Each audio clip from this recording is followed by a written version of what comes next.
السلام علیکم ګرانو دوستانو. نن به زه تاسو ته د کرکټ په هکله باندې یو څو تازه او ډېر مهم خبرونه درکړم. چې خاص کر زه به تاسو ته د رشید خان په هکله باندې یو خبر درکړم چې رشید خان یو بل ریکارډ خپل نوم باندې کړی ده. بل به زه تاسو ته د محمد نبي په هکله باندې یو خبر درکړم چې نبي یو ډېره غټه کارنامه د افغانستان لپاره ترسره کړې ده. او بل به زه تاسو ته دغه د افغانستان او د زیمبابوې حکومت دریمه شروریزه لوبه ترسره کیدونکې ده. د دغه په هکله به یو خبر درکړم او د نوین الحق په هکله به یو خبر درکړم. مهم معلومات در سره شریکوم. ویډیو تر اخره پورې وګورئ. په هر څه به تاسو پوهیږئ.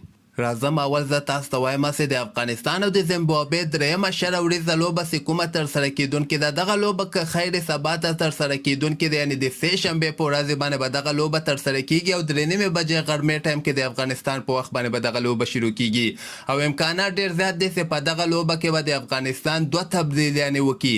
یو به نور احمد ته چانس ورکړل سي او یو به احسان الله جنت ته په دغه لوبه کې چانس ورکړي.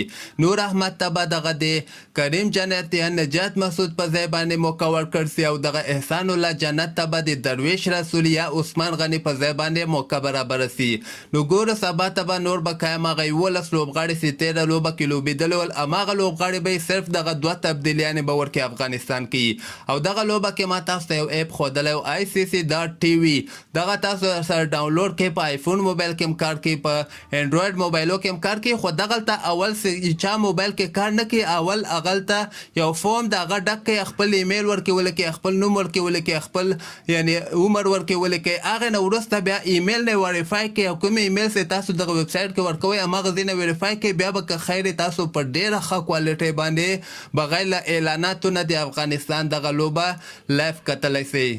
بل به زه تاسو ته د افغانستان محمد نبي په هکله باندې یو خبر درکړم چې محمد نبي اولنی افغان لوبغاړی چې په شروریزه انټرنیشنل لوبو کې 15,000 رنزونه کړي دي.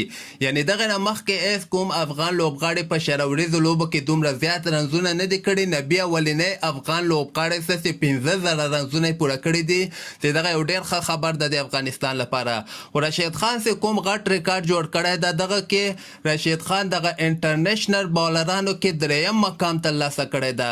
یعنې ټول نه زیات ویکټ په لیست کې رشید خان دریم مقام ته راغلی ده. په دغه لیست کې تاسو کتلی سئ شاکب الحسن په 96 لوبو کې 119 لوبغاړي اوټ کړي دي. دویم نمبر باندې بیا ټیم سوټي د نیوزیلینډ فاست بالر ده، د بیا 92 لوبو کې 111 لوبغاړي اوټ کړي دي. دریم نمبر باندې رشید خان په 60 لوبو کې صرف 60 لوبو کې رشید خان 108 لوبغاړي اوټ کړي دي. څلورم نمبر باندې بیا لاسک ملنګا ده، د بیا 109 لوبغاړي اوټ کړي دي. او شاهد خان افریدي بیا په 5م نمبر باندې د په دغه لیست کې شاهد خان افریدي 98 لوبغاړي په شروریزه انټرنیشنل لوبو کې اوټ کړي. نو رشید خان به که خیر په دغه لیست کې اول مقام ډېر زر ترلاسه کړي. د هغې وجه دغه ده چې شاکب الحسن تاسو وګورئ په 96 لوبو یعنې ډېر زیاتو لوبو کې، او همدغسې ټیم ساوټ په 92 لوبو کې یعنې شاکب 119 لوبغاړي اوټ کړي او ټیم ساوټ 111 لوبغاړي اوټ کړي دي. که خیر رشید خان دغه 10 لوبې که نورې وکړي یعنې 90 لوبو پورې به دغه اول مقام که خیر ډېر زر ونیسي شاکب الحسن نه. او بل به زه تاسو ته د افغانستان نوین الحق په هکله باندې یو خبر درکړم چې د نوین الحق دوی ټیم 13 ورځ یوه لوبه ترسره کړې وله. په هغه لوبه کې هغه بل ټیم ته صرف 140 رنزه ټارګټ ورکړی و. هغه بل ټیم بیا دغه لوبه ګټلې ده، یعنې په 2 وکټو باندې دغه لوبه وګټله. خو په دغه لوبه کې نوین الحق په 2 اورو کې 21 رنزه ورکړي دي او د مقابل ټیم 2 لوبغاړي اوټ کړي دي. یعنې که موږ دغه ټول T20 بلاس لوبې وګورو، نوین الحق ورته زیاتره لوبو کې لوبغاړي اوټوي، ښه بولینګ ترسره کوي. او دې نه علاوه به زه تاسو ته په آخره کې هغه سریلانکا پریمیر لیګ نه یو خبر درکړم چې سریلانکا خو چې کوم د پوره کوشش یې روان کړی ده چې سریلانکا پریمیر لیګ هم وکړي، هغې نه وروسته ایشیا کپ هم په سریلانکا کې وسي.